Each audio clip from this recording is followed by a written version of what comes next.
Hello neighbors and friends. Today we're looking at the Utopia RV Kitchen Faucet with a single lever handle in matte black.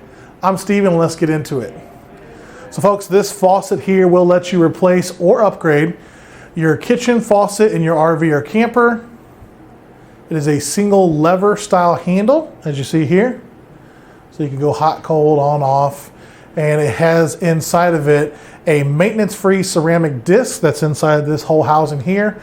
Now what that disc cartridge is going to do, it's ceramic, it creates a watertight seal when the faucet is turned off, and it's going to prevent dripping and leaking.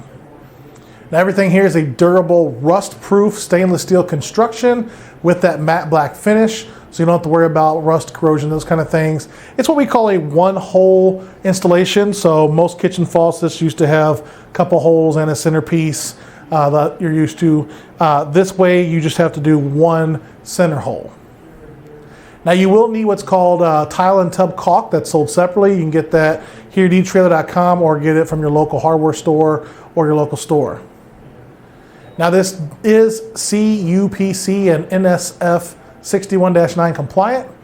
As far as some quick dimensions, overall it is 9.5 inches wide and approximately 15 inches tall from the deck or the top of your sink up to the top of the faucet. Now as you can see down here, you have two hoses. These are braided steel construction. You have lines on them, red for hot, blue for cold. I'm gonna go ahead and pop this off real quick and then we're gonna give you a closer look. So if you've never done an installation like this, you might want to get a local plumber or handyman to do it for you. But honestly, I think if you take your time, read the instructions, you won't have any problems doing it yourself if you want to try it out. So what we got going on here is you've got a couple of washers and you've got a nut here. The nut has a slit in it, that way you can get it on or off. And again, I'm going to give you a close-up look here in 1 second. And then you got, again, your braided lines here. Now these are all standard connections, so they should match right up to your hot and cold connections that are underneath your faucet and underneath your sink housing. All right, so I'm gonna bring this up close for you real quick.